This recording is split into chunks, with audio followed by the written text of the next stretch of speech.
I began working with Gary in the QTI working group over 10 years ago. His dedication to standards and how it can positively impact assessment was apparent and impressive. His commitment to using technology to improve the lives of others continues to impress me. Boy, it's been a long time. Gary and I got to know each other maybe 20 years or so ago when I came to ETS. We worked on a project around online scoring. He was doing the constructive response scoring distributed network, and we worked on a program together for that. And I've had the benefit of working with him for the last 20 years on and off. And over the more recent years, he's been, such a strong advocate for IMS Global at ETS. He's really helped so many of us figure out how to apply the standards, what to do with them. I mean,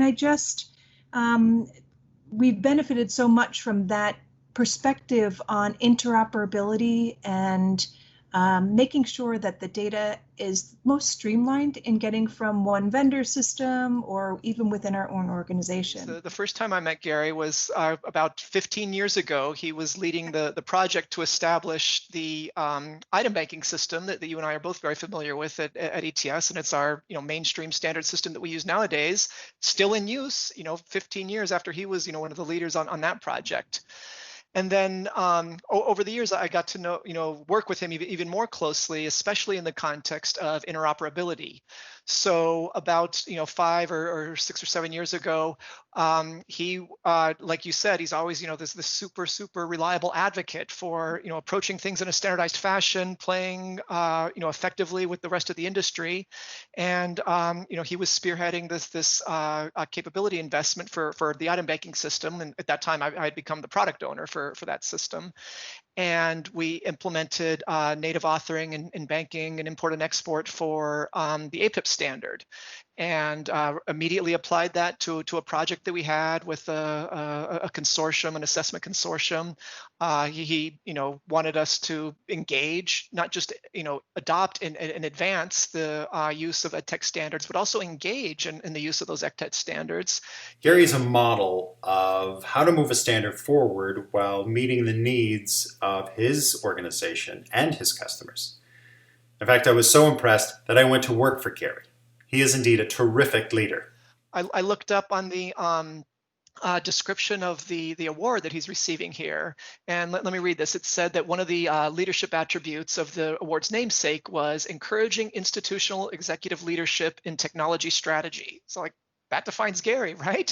Sure That's does. what he was doing. Yeah, I agree. And I think part of it too is his willingness and active role in mentoring others. Yeah. And understanding how to participate in the kind of groups like he did, and really kind of spearhead architectural guidelines for all of the standardization efforts that he did. So that really goes to his ability to pass his knowledge and expertise along to other folks. And I think we're all the better for it. So I learned a lot from him. Yeah. Yeah, me too.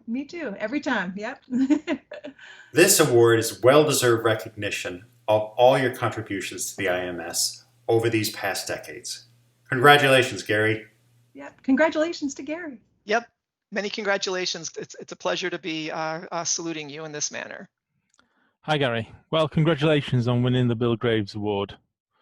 Very well deserved. You've been involved in IMS for a long time. I was going back, looking at my email record set, and I noticed that our first email interaction was on the 28th of November 2001, when, true to form, ETS was informing us that QTI-1 wasn't really quite up to scratch and that we needed to do a new version. And we started planning.